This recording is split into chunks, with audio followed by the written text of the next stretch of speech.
Patient పేరు సాయిబాబు తోట. వయసు 67 సంవత్సరాలు. ఆయనకి మాకు ఆగస్టు 2025లో తెలిసింది ఆయనకి క్యాన్సర్ వచ్చిందని.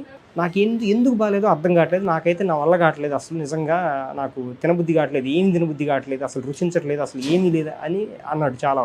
పెట్ సిటీని, ఆ బయోప్సీ శాంపిల్స్ తీసుకోవడం, వీటిని ఆ శాంపిల్ తీసుకున్నారు. తీసుకొని దాని రిపోర్ట్ రాగానే వెంటనే ఇంక డాక్టర్ గారు చెప్పేశారు. అంటే అది కొంచెం స్టేజ్ కూడా కొంచెం దాటిపోయించి చాలా జాగ్రత్తగా ఉండాలి ఇట్లా అని చెప్పేసి ఇక ఆయన అన్నారు. కీమోలు అంటే కొంచెం భయపడుతున్నాడు ఆయన మాకు కూడా కొంచెం భయంగానే ఉంది. అందువల్ల మేము ఏంటంటే ఇంకెమ్మటే ఆయుర్వేద హాస్పిటల్ ఉందా దీనికి ఏమైనా అసలు ఖచ్చితంగా అని చెప్పేసి నేను కొంచెం వెతుకుతున్న సమయంలో అప్పటికి నాకు కనపడింది నాకు గూగుల్లో. నేను అప్పటికి ఇంకా పూర్తిగా అప్రోచ్ అవ్వను. అప్పుడు మా అన్నయ్య కూడా ఫోన్ చేసి చెప్పాడు, నువ్వేం ప్రాబ్లం లేదు వాళ్ళ దగ్గరికి వెళ్ళు, ఎట్లా నేను కూడా మాట్లాడే అది బాగానే ఉంటుంది అని చెప్పేసి అప్పుడు చెప్పాడు. అప్పుడు నేను ఆ సెప్టెంబర్లోనూ అప్పుడు నేను అప్రోచ్ అయినప్పుడు 2025లో ఇక్కడికి వచ్చినప్పుడు నేను వెంటనే ఇక అప్పటి నుంచి మేము ఆ మెడిసిన్ని కంటిన్యూ చేస్తూ ఉన్నాం.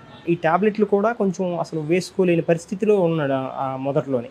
సో తర్వాత కొంచెం మార్పు వచ్చి కాస్త ఓపికగా ఉండి మనిషి కొంచెం కాస్త ఎనర్జెటిక్గా కనపడుతున్నాడు ఇప్పుడైతే మాకు. మధ్యలో ఫస్ట్లో అప్పుడు బరువు కూడా తగ్గిపోయాడు. తర్వాత ఆ బరువు అలాగే నిలకడగా ఉంది. మరీ పూర్తిగా తగ్గలేదు మనిషి.